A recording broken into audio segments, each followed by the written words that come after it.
Once again, welcome all to the session on automation with Ansible. And we have Heshan with us today. He is from Sri Lanka and he's currently in Sweden. And he is a technical trainer and writer. And he'll be walking us through on the topic automation with Ansible and what are the things that we need to get started and how we can use it. So let's hear from him.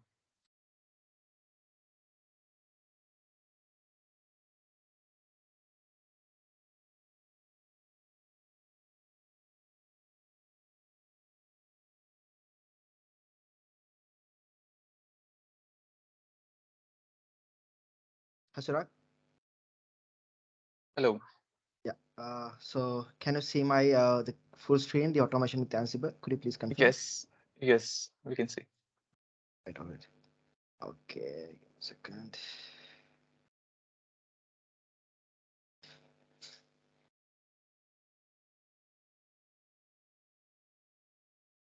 Right. Right. Hi, Ryan. Yep. Hi. My name is Heshan Dharmasena, and so I do have more than 9 years of experience in the industry of doing systems, DevOps, cloud platform, and right now working as a site reliability engineer. I'm from Sri Lanka and currently located in Sweden.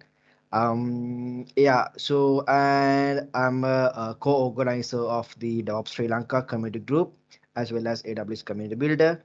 And I have done couple of tech talks and community programs for different organizations and universities as well. Also, I was managing the CloudOps.lk where I do manage like technical documentation parts and the my technical documentations are on Medium as well. Right. So, welcome everyone. So it's quite a bit early for me. It's 6:30 a.m. So I hope it will be 11 in IST times. All right. So that's it. Let's move into the today's outline. Yeah. So today's outline will be like this. So you have the automation, config management, Ansible, uh, and why Ansible, and how to use Ansible and Ansible components. All right. So this will be the topic, and I will be going through these special topics. And I'm not doing any practicals to today, but so I'll try to keep everything in very simple manner. So I'm assuming the people in this the attendees does not have enough knowledge on automation or config management or Ansible. So I'll be starting from the scratch, right? All right. So what is automation? So you can see in the slide, there are a couple of definitions. So if you Google it, what is automation and all, you'd able to see there are different kind of the definitions has been given. So in the given definition, you can see automation is the creation and application of technologies to produce and deliver the goods and services with minimal human intervention. And I Google it again and I found a different location, different what do you call a resource, which has a content of IT automation is the end is the use of software to create repeatable instructions and processes to replace or reduce human intervention with IT systems. Right, I mistakenly copied the same thing. So likewise, you can see a similar content, but we don't have an exact definition of what is automation. But I did some research. I try to get the exact definition of the automation, and so all the automation contain these kind of terms like it is to reduce a human input or human assistance and to operate a process or operate systems, and automation is to monitoring and controlling, and automation is to replace repeatable processes. Automation is to reduce manual intervention, and automation is a widely used technologies. And one definition it says automation is set of instructions. right? So however, if we take the all the qualities or all the properties of the automation, right, by looking at these terms and keywords, we can decide the qualities that automation should have, right? Okay, now we know what is automation. Now we need to know why we need automation, right? So it's very pretty simple, right? So the qualities of the automation is the real need. Why we need automation are the qualities of the automation, right? So what happened? Like, why we need automation? What are the properties of the automation? What are the qualities of the automation? So automation will improve the operational efficiency and cost efficiency. That means the automation reduce your effort, your cost, list, reducing the manual errors, giving to your business and more time to focus on your primary objectives. So think about like you are in an organization where you are the DevOps engineer for a large scale organization. And if you do some task, there are a lot of tasks that you have to do manually, like day to day, such as BAU tasks. So it's doing same thing again and again will take your time. And what if that you can automate that task, then like you have some more time to pay attention on that. So there will be the efficiency will be there, so you doesn't need to like go and execute the same command again and again. So it is automatically running on the given time with the given instructions. And the second one will be the time save. So if you do that manually, what happens is that some of your time will be going to be allocated. But if it's automated, now you have the time. You can pay attention to some other incident or some other improvement, maybe something you to learn something new, right? And it will improve the quality, consistency, and we can call it as an enhanced workflow efficiency. That means the automation automating processes ensure high quality results because the each task perform identically without human errors. Like we are humans, like if even I execute couple of commands in a documentation, by looking at that I might miss some spelling mistakes or I might miss the entire line to execute the things. So then the whatever task I do can be get wrong, right? Because I'm a human, like I can do mistakes. The mistakes will be happen from my side as well. But if we automate such as things, like when we automating, we double check everything and we put the code into the whatever the software or tool, and then only we did the automation, and then we test it like for a couple of times whether it's work fine or not. So if that work fine, if we run it for n times, then it will work as it is, because it doesn't need such a brain, right? So whatever we input it will be processed and provide us the output. And it increase the employee satisfaction, right? So see, now you are think about like you are a owner of the organization or CTO, CEO, something like that, and now you have automated most of the things. Your employees has automated most of the things, and now your employees can pay attention to something else, or they can move with your their improvement, or like they can like even like they can enjoy their work. They can have more engineering work. They can do something beyond that. Like now they have more time, and their satisfaction also can be increased. And other part, customer satisfaction. So customer also know, okay, this is completely automated. So whatever triggered, it will be automatically fixed, or the workaround will be applied. So you will get a notification or something like that, right? And accuracy, consistency in operation. So it's again, so accuracy is high if you did some automation, and it will be to reduce the finally it will be to reduce the employee turnover.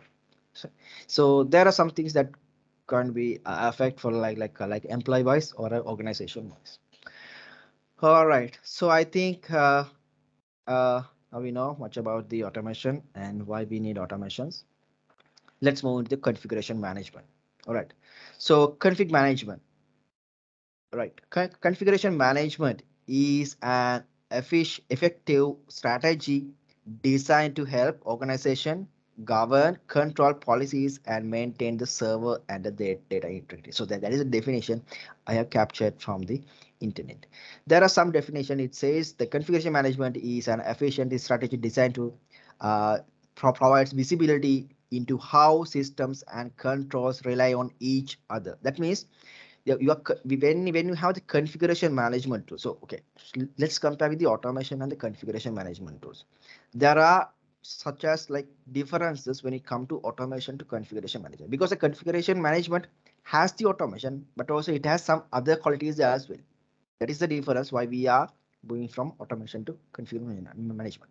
Someone can say configuration management is same as automation. Not same as, but it has some other qualities as well. The automation is a quality of that, but it has another part of qualities and properties as well. The bundle of that tool we call as a configuration management tool. Usually configuration management tools provide us the visibility how the systems and control rely on each other, and informing the network stakeholders the potential, the impact, how it change your components. Also, in one definition, it says the config management is a board of term that use describe IT management of management of the IT resources across the network and the organizations. Especially, it will like has an interconnection with the rules, policies, network components, and their controls as well. So that will be the definition of the configuration management, and hope now you're clear about that. So the reason why we are the moving from automation to configuration management, not only moving, but if someone says automation is a scripting, and why we are moving from scripting to auto configuration management tools. So that is a difference, not only the scripting. So because the config management has like more, it is more intelligent than you write a normal script.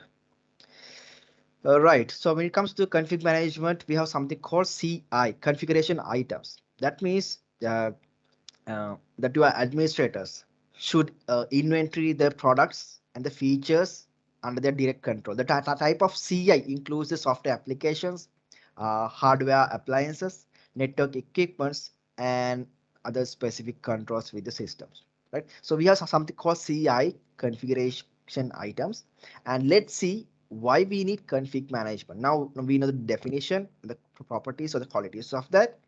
Let's move on why we need such a things. Right. So basically, if you think about the organizations, they usually adapt hybrid infrastructure, not only the on-premises infrastructure. They might go into the cloud or the mix of cloud or the on-prem and the cloud both. We call it as a hybrid. So companies are growing more day by day with new projects and new products. So the administrators need the visibility into it uh, how controls its impact to the network segments. For organizations obligated the governance, risk, and the compliance and standards, configuration management tools are very valuable, and they are safeguarding the enterprise network and its dependencies as well. Uh, uh, okay, so there are some benefits of the config management as well. So what are the benefits? The first one will be the automation, right? So as I mentioned you earlier, automation is a part of the config management. So the first benefit will be it has the automation. That means the automation of the configurations, policies, and management for from the remediations as well. The second one will be the scalability. See, we haven't seen scalability in automation, but now we have the scalability in config management tools. So scalability with the tools capable of onboarding the extensive infrastructure all the time. So whenever you get a high load or a low load, or whenever you need something to prepare in advance, if before something going to be happen, especially on let's say you are managing a website in like Black Friday or Cyber Monday, you are getting high traffic, then you can like plan in advance. You can like prepare in advance and keep your servers ready. When you get a high load, how much that you can scale your machines, right? Flexibility, yeah, it's very flexible. So that means varying of the tool capabilities and seamless integration into the existing solution. So you can change anytime whenever you need, right? And second one is the cloud compatibility. Yeah, most of, I think not the most of, all the config management tools are supports for the all the most of the popular cloud providers. I could say all, but the most of the popular cloud providers are supported by the all the config management tools.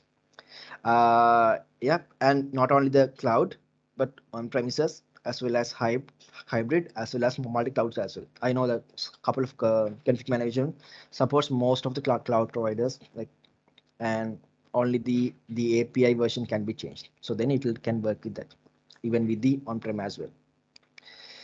Uh, so next one will be the protection.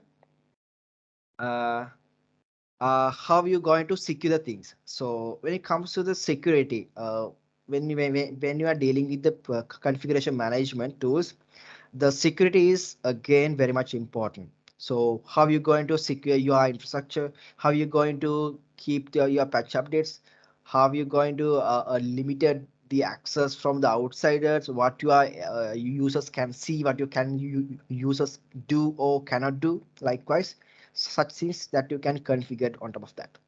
And the visibility, so visibility provided by the logging and analysis, so you can capture the logs, you can audit the logs, uh, you can like find some errors, you can do some performance analysis part as well, right? So such kind of benefits will be given when you're using configuration management tools. Right. So that's it about the configuration management. We'll move into the couple of configuration managements available. Right. So these are some of the popular config management tools: Chef, uh, CF Engine, Puppet, Red Hat Ansible, VMware SaltStack, and SolarWinds. And there are many more: Terraform, Docker, Aliba, TeamCity, Config Hub. Right. So the tools and the way of working is pretty same, but there are some different qualities as well. So when it comes to the chef and puppet, usually we use chef and puppet for the maybe the large organization, when we having the large scale of servers, and there are different qualities as well. The qualities in the sense we would say the configuration language, the what they use to create your modules and how they work interactively, it can be different, and their APIs can be different. But it's again depending on your requirement, and uh, yeah, your requirement, and that depending on the situation of the organization and your customers and your data and all. So it's up to you to choose the relevant configuration management tool, and yeah, you can deal with that. So most of these configuration management tools has their own website, own official pages, so the documentation is available there. So if you need to configure anything manually, right, you have to go to that, and all of these are open source, and refer their official documentations, and you can go through that and you can do the installations. Right. So I'm not going to talk about each and every configuration management tools, and I might not good at like most some of things. So I'm not going to like talk with in depth, because there are a lot of configuration management tools. Yeah. Let's move with the Ansible, and I'll tell you why we pick Ansible for today's speech, right?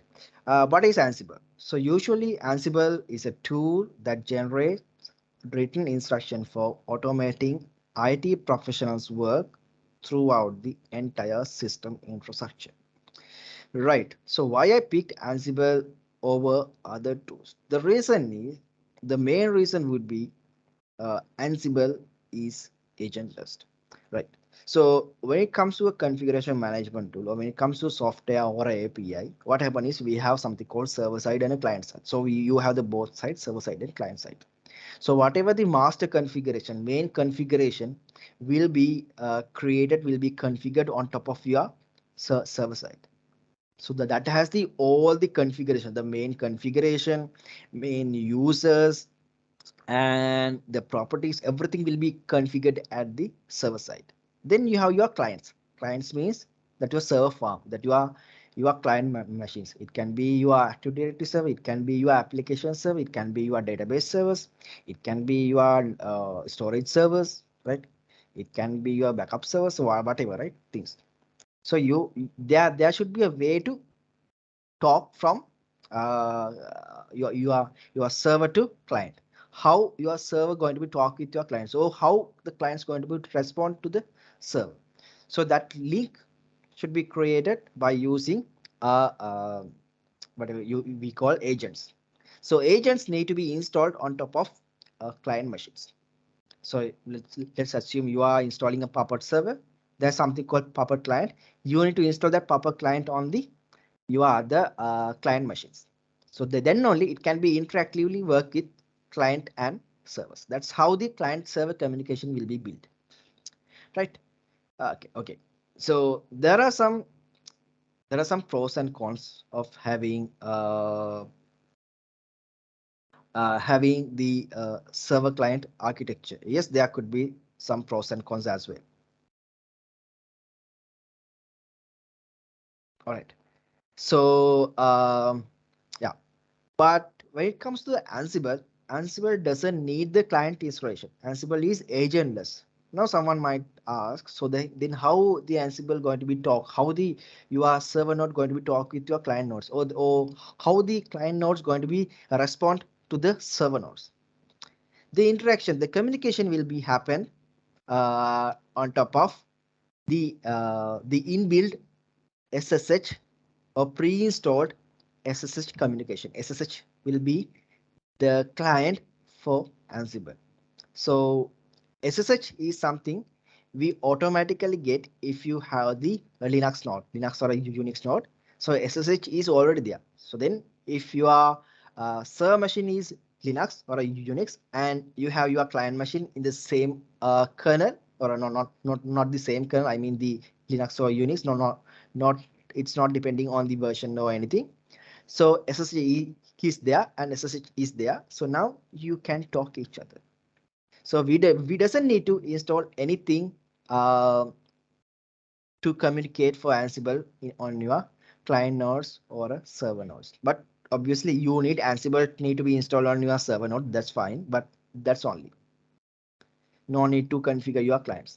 The main advantage I see is like, let's assume um, your organization is getting a new project from a new client or a customer, so that the servers are on the customer premises, and uh, he has some softwares or packages or systems running on those servers as well.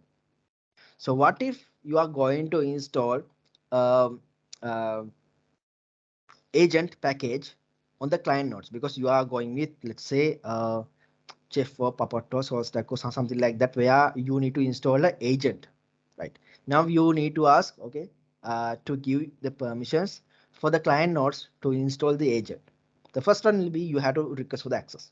Second one will be the access is enough, but you need to have proper authentication as well, right? To install something, you need to have at least uh, sudo permissions, or else you need to have the root credentials to install that, right? And the third one will be if you install something on their nodes, their machines, their client machines, there can be, but it will be very less. There can be some collisions or the version mismatch, or his existing package or software can be like have some uh, whatever we call a version mismatch, or it might not be suitable to install your package on his machine, because there are some softwares or there are some services packages are installed. So when you install something, it might break the existing services or resources, or they are running let's say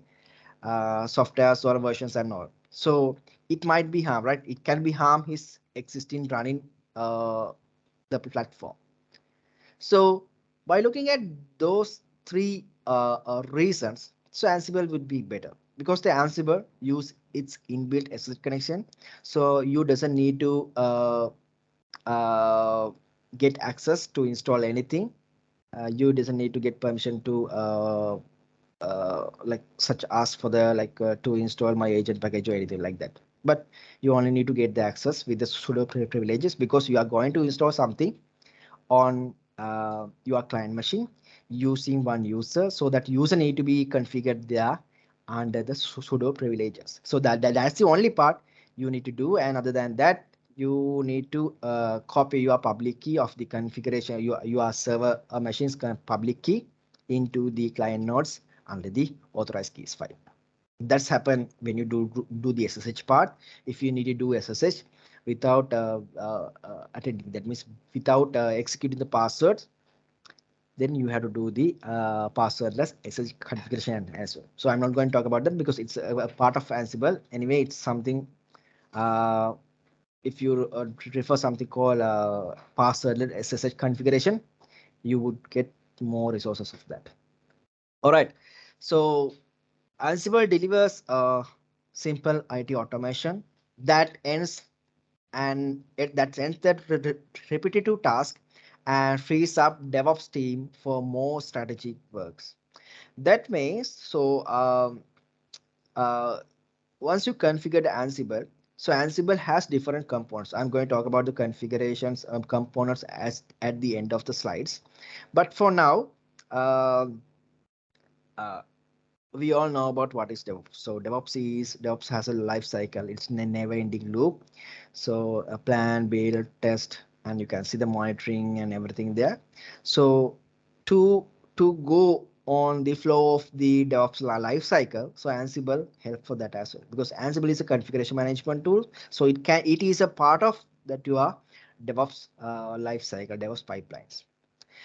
So basically, this designed practically for the IT professional, especially for the DevOps system, TechOps, and CloudOps. Kind of the designation goes like this, and the SREs who use it for application deployments, configuration management, infrastructure service orchestrations, and anything else the system administration does on like weekly basis or daily basis. So see, it's a suitable tool for application deployment. So where you can deploy your application, and for the configuration management, so let's say when you need to change some port or a permission or a user or something kind of that, then it was support with the administration work as well. So you can configure disk, you can configure network, you can configure storage partitions, LVM. I mean the administration wise, the configuration wise, you can configure services, you can change the ports, you can restart the services, and uh, yeah, and the application deployment, you can install packages, you can update versions, you can upgrade, and the infrastructure services where you can deploy your infrastructure as well, right? So anything else that system administration does weekly or daily basis. So it's very simple tool to install because it doesn't require any agent software or any other security infrastructure, because it's work with SSH. So if you allow SSH and port number 20 or whatever the port that you have defined, it works perfectly. So Ansible is the cutting edge of automation systems and administration and DevOps, and it also valuable tool for DevOps to use their daily work. Right, right. So that's how that is what Ansible is and the qualities of the Ansible. So now Ansible is owned by Red Hat. So and other quality or the why we going to choose Ansible is it's a Red Hat product, and you have the Red Hat support as well if you go with their subscription, and they have something called Tower, Ansible Tower, so you can deal with that as well if needed. And one thing I missed to tell, right? So Ansible basically work on top of Python. So when it comes to modules, so there is something called modules which do the actual work. So module is written by Python. So when you're dealing with when you are need to configure any new module, so when you need to like go in depth about Ansible and do some research and make your own modules and all, you probably need Python knowledge. But there are pretty much modules available already, configured modules. You can go to the Ansible documentation and go through that module. So it's more than enough to do your any work. But yeah, if you like, then you might need the Python knowledge. Right? That's something I got to. Okay. Right. Yep.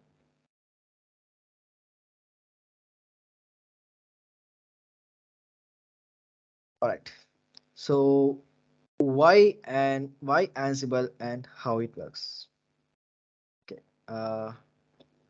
The picture is not related to that. Sorry, I forgot to edit that. Don't worry about that. So why Ansible is so important? Usually, in modern world and digital transformation require the automation, and that is both necessary and purposeful. So we mainly focus of speed, scale, stability, and throughput. Right, that's are the main things that we think about that. So if speed wise, if you like doing something, let's say you have some, as I mentioned earlier, right? So we have some BAU work, we have some day-to-day works. You need to every day you need to go to the office and monitor the servers and send a report, or you need to run a script, or every day you are running a backup command, and it will take like more than 1 hour to complete the backup. So that might keep you idle. But if you could able to automate such things, that you can speed up your task. So while backup is running, you can do something else. So scalability again, nothing to again mention. So scalability, it's again improved, or it can be improved. uh, you can configure any number of machines in a given minute while running a playbook and all, so it will be automatically configured things for you. Stability, yeah, since it's automated, there will be no any human errors going to be mistake, and you will get a summary report as well, what has been done, what not has been done, what has been configured or not, and what are the errors, like us you can get that. And you can access the logs as well, where you can check, okay, what has happened in the previous day or previous month in given date. Okay, this is the log, likewise. And throughput, yeah, throughput also going to be increased. Right. Okay. And how it works? Okay. Before that, right, it's again, I might miss to say what are the couple of qualities of the Ansible. It's very simple tool, and the when you are writing, Ansible is configured. You can configure Ansible you using a YAML notations. So it's a YAML. It's very easy, right? You have the curly braces and the colors, but you need to pay attention, especially with the indentation. It's pretty important. It's really important because your indentation is very important to keep the alignment.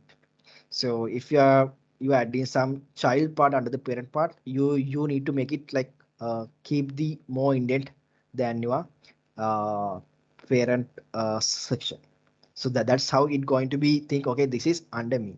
And if you are moving that again, you have to take that configuration or the command or the lines of code to again same as your parent in the line, right?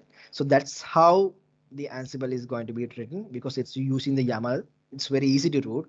It's very easy to read, right?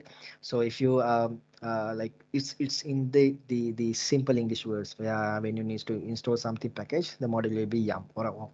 If you need to create a directory or a file, the module will be file. If you need to create a user, the module will be user. If you need to create a group, the module will be group. Likewise, it's in like pretty simple English. Another thing is the documentation. So if you go to the docs.ansible.com, you can now even go that, and in the left hand side you can see the versions. The latest version will be the 6 or 7, I couldn't remember.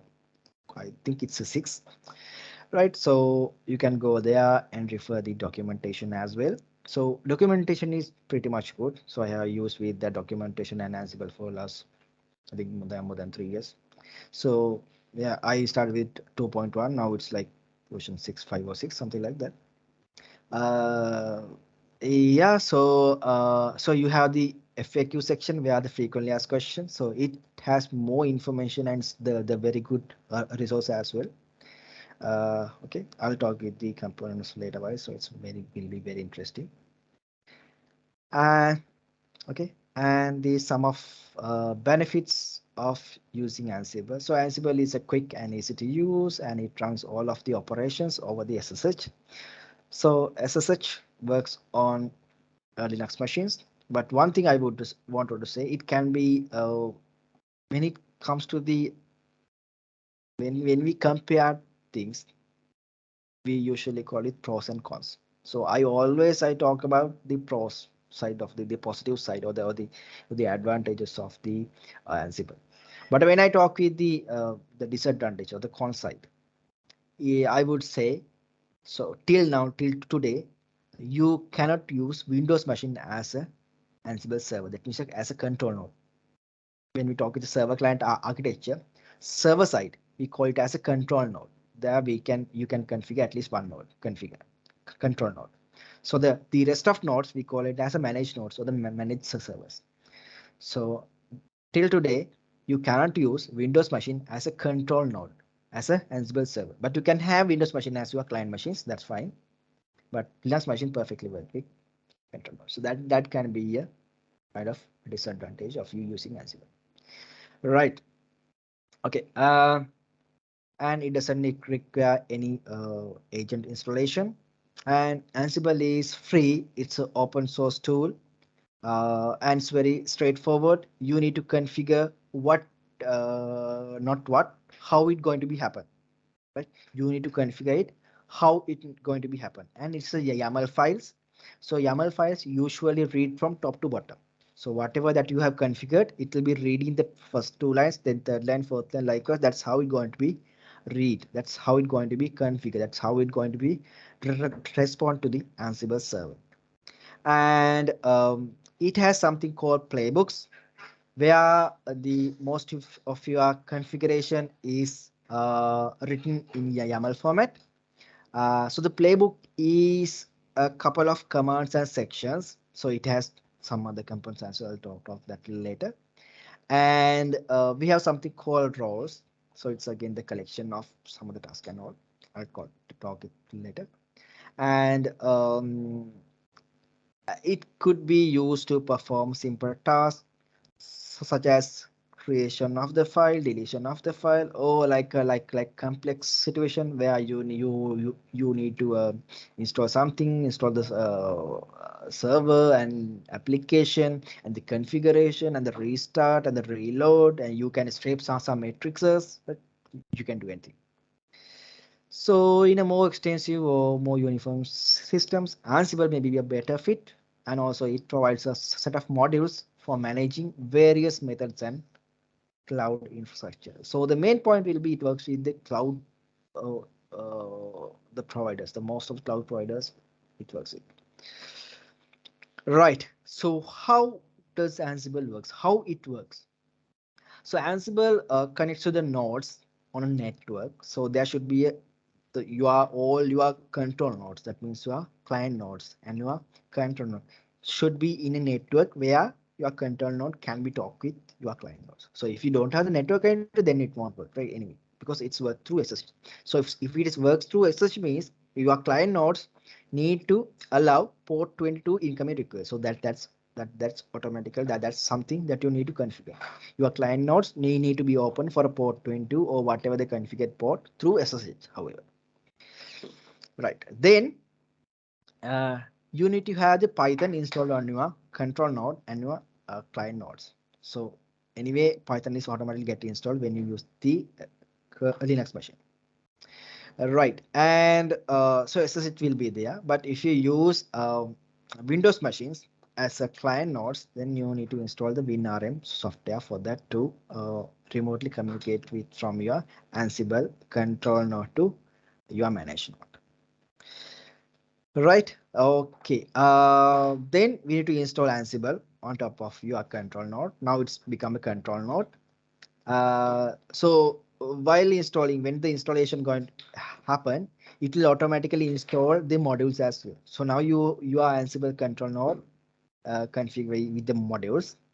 Then you can write some ad hoc commands. I'll talk with what is the ad hoc command, and you can configure playbooks. I'll talk what is playbooks or the roles or whatever things. Then you can execute that program. So the execution will be copied that exact modules. You at least need one module to do the work. At least if you are performing one task, there should be one module to use. Without modules, you can't do anything. So the module will be copied to your client nodes, and it perform the work, and the module will be deleted from there. So when you have the large scale of network, let's say you have this server farm, you can categorize your machines, right? So what are the productions, what are the database, what are the development machines, what are the directory servers, likewise you can categorize. So depending on that category, you can apply the changes. I need this change to be applied on the production machine. I need this change to be applied on the database server. So likewise, you can categorize things. So content of all this information will be there as an inventory. So we have something called inventory. So the inventory has all the list of information, the name of the servers or the IP addresses there. So then control node know who need to be communicated, who need to be contacted, to whom I need to deliver these uh, configuration of softwares. All right. So right. Okay, that's it. And let's move into the how to use Ansible. Right. Okay, to use Ansible, the terms I call it as a control node and the manage nodes, and the connectivity will be happen via SSH or the WinRM if you use the Windows machine.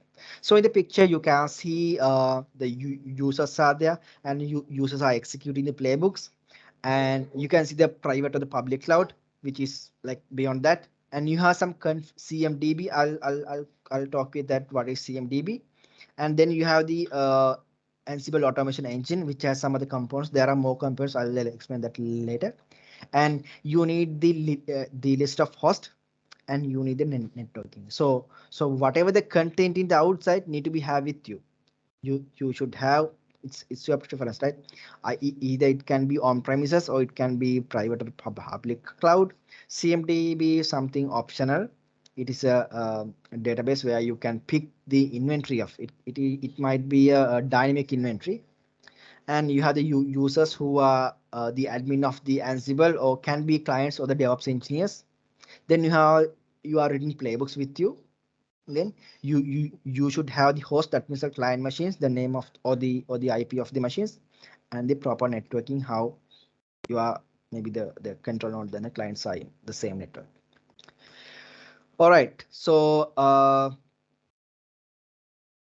instructions are mainly on the playbooks, runs from top to bottom, and it you can link multiple playbooks as well. Not only your playbook, you can link other playbooks as well. And there's something called ad hoc commands, right?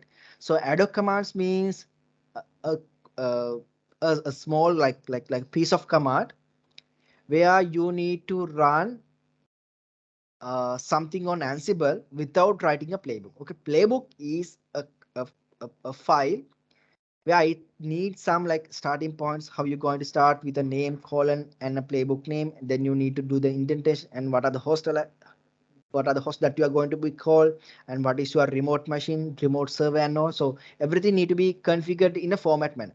But if you are doing such a small thing, let's say you just need to configure a file, you just need to create a file, you just need to create a user, or you just need to restart some server. So such kind of small ad hoc tasks, no need of configure the whole line of playbook can do that. You can use the ad hoc command. It is very pretty easy, and you can use the ad hoc command. So then someone asked, if you can use the ad hoc commands, why should we use the playbooks? Okay, the reason is ad hoc command can only run with single module.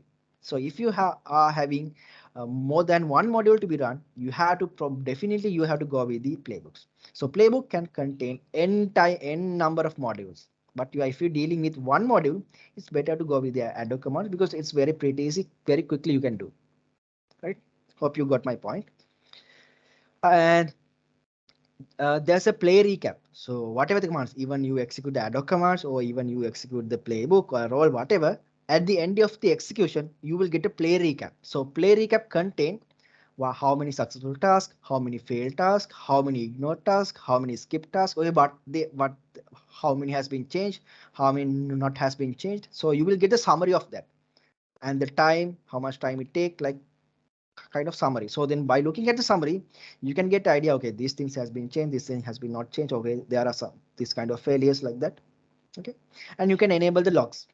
So there's some file called Ansible CFG, so that in the file you can configure where that your log file need to be created. And then you can run a dry run. So without execute the playbook in a production or the development environment, you can just execute that. Or even it has some feature called to syntax checks to check all your syntax. So it will give the output if you have any wrong syntax. It definitely going to be print you the error message and where it's going to be located. So you can again go and open the file and fix that and run the syntax checks. And the dry run feature, it's very important. You can see what going to be happen before you're going to be apply something. Hope if you know about Terraform plan, it's something similar to that. So Terraform plan will give you the information of these are things that going to be changed, but similar to here, it's going to be show the same things as well.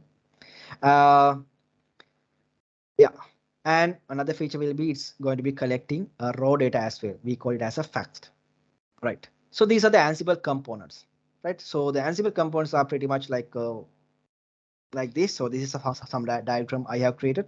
So you can see the control node. You can see the your Ansible administrator sit in front of the control node, and you have something called inventory. So inventory is the list of the machines where you have the IP addresses or the free fully qualified domain names of your prod dev activity database or the all machines information.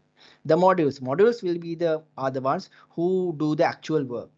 So the modules will be automatically installed, and modules we need to configure module in. We need to write the module name in Adobe commands as well as playbooks. Templates. So template is something like that. Let's say you need to configure some file in all your machines, but the content is not static. If the content is static, I can just go with the file module. But if the content need to be changed depending on that machine's, let's say the machine's name or the machine's IP address, then you have to go with templates. So template is a structure. You can write it with a Jinja 2 format. Then the template will be moved to that machine and configured using that machine's variables, that given variables. So we usually use the templates when you need to configure something, not the static. So if it is static, the content will be same on all machines. But now you can use the template. So it will be configured depending on the variables that you pass. Playbooks. Playbooks, why we need playbooks? If you are dealing with more than one module at a time, then you probably go with playbooks. Variables, the VAS, where you can configure some values. So it's better to assign the variables in the VAS because when you are editing something, it's very hard to go through the entire playbook and change the whatever the values are there. But if you configure the values in so variables in a proper VAS section, then you can easily change it there, and it will be effective to all of that locations where the variable locates. Then the facts. Facts means the raw data where you can collect that your control manage nodes, raw data information. That means the MAC address, the IP address, uh, the your partition sizes, partition free sizes, and fully qualified domain name. So all the metadata information can be picked. No, not can. It will be automatically picked by control node, but you can off it. You can switch off that feature as well. But by default, it will pick all the raw data, that the metadata of your managed nodes to your control nodes. Then the rows is a structure, the better structure, how organization, the industry going to be create the your Ansible playbook. So you can download the rows from galaxy.ansible.com where the Ansible official documentation, or else you can create your own roles as well. There are a couple of commands you can create your own roles. So role contain the directory structure to put the variables, task, handlers, and all. And you can reuse the modules, and you can share the modules. So if you are using Ansible inside your organization, you can create a generic role and you can share it with the organization, so anyone can pick that role and execute. Just everything will be happen.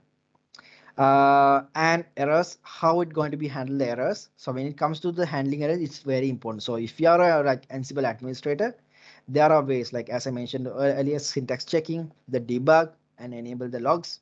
And there are some other features where you can use when it comes to error handling. So there are sometimes there can be errors where you need to skip that. So there are some features, so you can configure that. So then even you got error, it will automatically going to be skipped. So likewise, error handling is again a very interesting part if you are an Ansible administrator. And the handlers, especially the handlers. So let me give you one example of using the handlers. So let's say you are having the 10 machines managed nodes, where are you going to install a new version of, let's say, Nginx. But some of the machine already configured with the new version. So then you doesn't need to go involved with that and install the machine, install the package and all. Right. So we know like when we install some package or a new version, we probably need to restart that machine. So if we doesn't care about what is the current version, then we try to install the package and we try to restart the service. So in my case, if I already have the 5 machines configured with proper Nginx version, why should I restart the service of that machine? So that will take care of the Ansible if you use the handlers. So handlers will be execute only if there's a change. So in such environment, if I delete all the, if I push the configuration to all my Nginx machines, only the whatever the machines which are not having the proper Nginx version will be get installed and will be get restarted.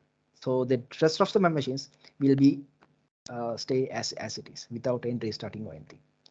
Hope you know about the idempotency. It's again the quality of the configuration management tool. I think I missed that when it comes to the difference of the automation to the configuration management tools.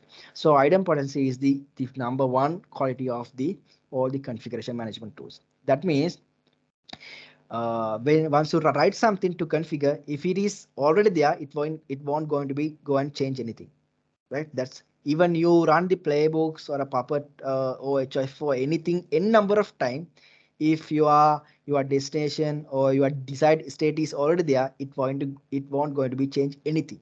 You can run n number of time, it won't harm anything. But it's not happen in the automation. If you write a script, if you configure something and if you try to run the script again, it will prompt you error, the use is already there, the package is already there, and some errors are going to be happen, right? That's not going to be happen when you are dealing with the configuration management tools. Right, then the loops means probably the for loops, where you can run the task repetitively, and some conditions you can define some condition. If this is going to be happen, this is something need to be happen, and I need to install on version 7 as well. I need to install on top of dev only on dev nodes only. So likewise you can prepare some conditions. So depending on the condition, if the condition is true only, that your module going to be run. And there are some tuning parameters where you can configure how many maximum parallel machines you can deal with, where when you're pushing the change from the control nodes to manage nodes, there are SSH connections going to be created. So how many SSH connections parallel need to be going to be created?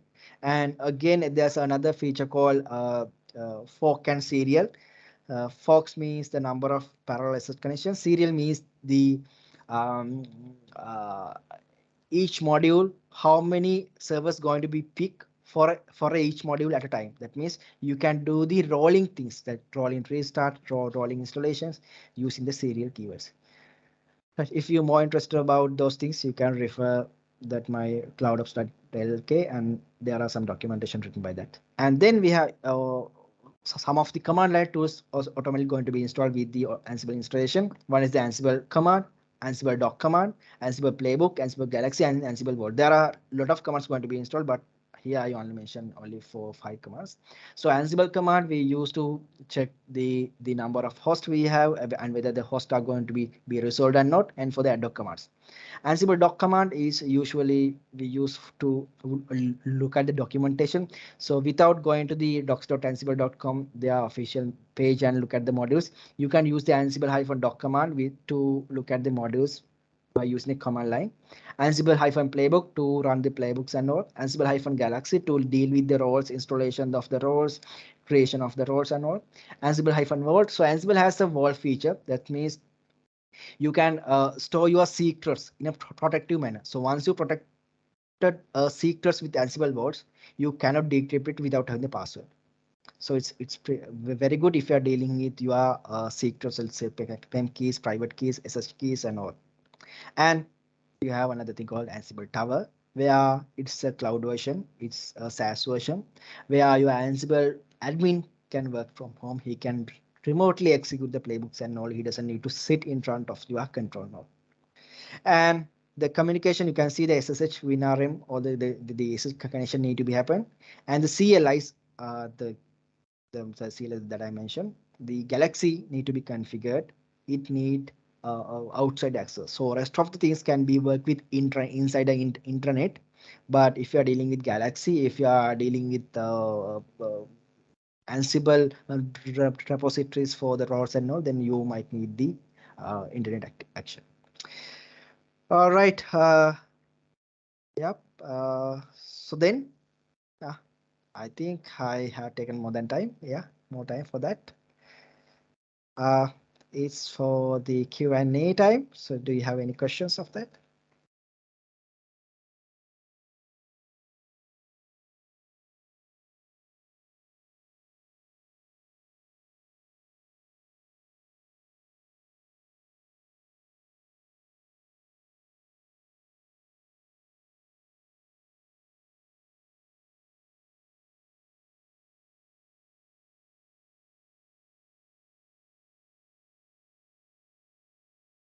Thank you, Heshen, for the wonderful session. It was really resourceful to be in the session. I hope everyone here had an understanding of Ansible on the topic. So there are few questions before during the session. If you scroll up in the chat, there are a few people who have asked during the session. If you can reply to them, that'd be great. Yeah, great. I got it. How about the ports, and do we need to open the ports? By default, you doesn't need to open the ports, because if you are sitting in front of the control node, you can just deal with that. But if you are accessing your control node from the home or a different location, you probably need to open the port 22 for a specific IP address or a specific IP address range, because it's very important to protect your control node. The reason is, if someone logged into the your control node, then it has all the access to your managed nodes, because you have configured the control node with the trust connection with the managed node. So you are very responsible to protect your control node from outsiders. So it's better to open the port with the specific IP address range or a specific IP address. Then only the relevant people can only log into your control node and access that. The SSH port is the only one need to be open. You doesn't need to open any other ports on your control nodes, but it depends on the managed node, right? So maybe you are hosting a websites, then your managed node need to be open with the port 80 or 443 or some other ports. But for a control node side, the 2 and 2 is more than enough. Can we manage Windows client nodes? Exactly. You can manage Windows client nodes as an Ansible. Yes. And is Ansible great for Windows workloads? Yeah, good as a managed nodes. It's possible, but not possible for as the control nodes. To development a service like Nginx on client nodes, internet connection is a must on require the client nodes or any. No, it's not a must. So if you are dealing with Nginx clients, it's not necessary to deal with the internet. But again, if your clients are coming from outside, let's say client are sending the request through the internet, then you need to have the proper internet connection for your clients as well. Yes, it is again the depending on the situation, but for the package installation, the version update and everything, you can configure it with the internal repo. So if you have the repository inside the organization, then you doesn't need the internet connection to install anything. But if you are getting requests from outside, then you need to be open the port, and then you need to have proper internet connection on your managed nodes. uh, Master doesn't need to get have the internet action access, but you can get the internet action access for the master as well, but it's not necessary. How about okay? Um,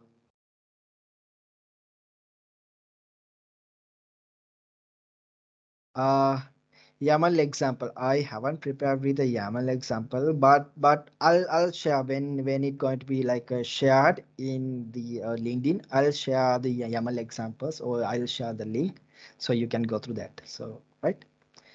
Uh,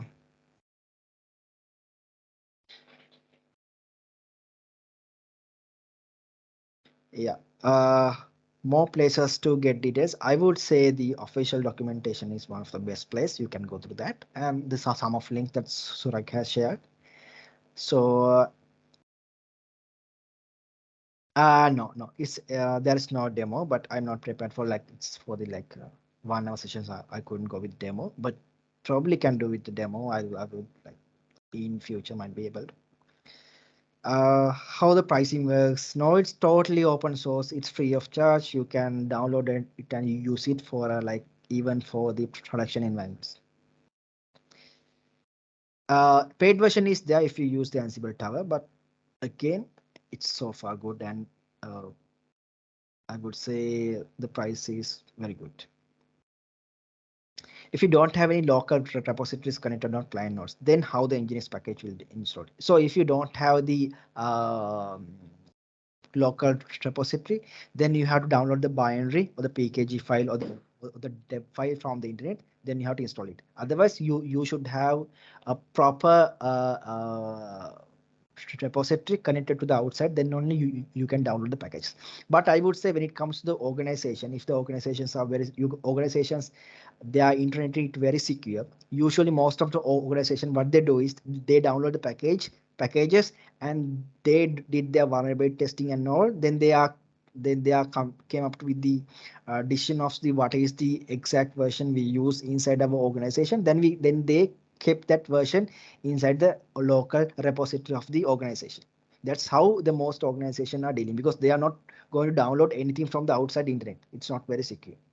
So the best way is to create your local data repository inside the organization, or else if you don't have, if you're testing something, you can deal with outside. Any certifications related to training can be related to trainings can be arranged. Certifications wise, depending on this training, I don't. I'm not sure. Surak will be the best one to answer. But if you have the some certifications outside, you mean the Red Hat certifications are there for Ansible, even for the advanced Ansible. Do we have any further sessions? So I think there are some further sessions. I'm not sure whether it's there are something depend, related on the Ansible Galaxy or not. Is Ansible secure? How the API key and the password works? Yeah, Ansible is secure, but you need to keep your control node very secure.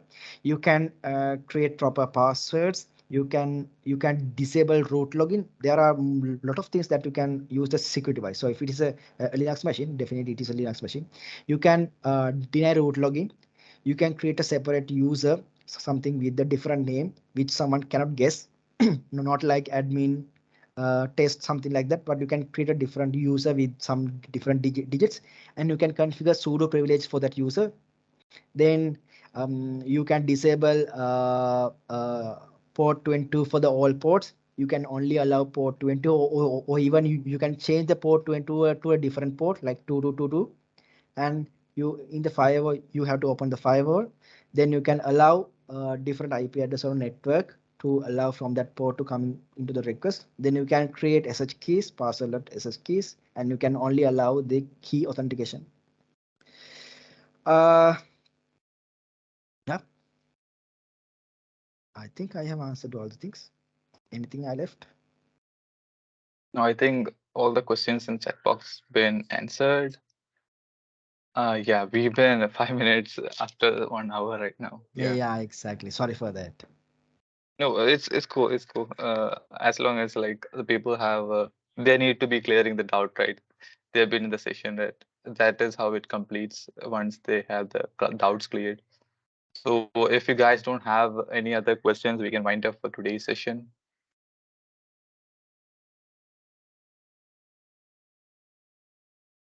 Yeah, I think there is no other questions. And thank you again, Heshan, for the wonderful session, and looking forward to having more events with you. Great. Thank you. Thank you very much. Yeah, bye bye.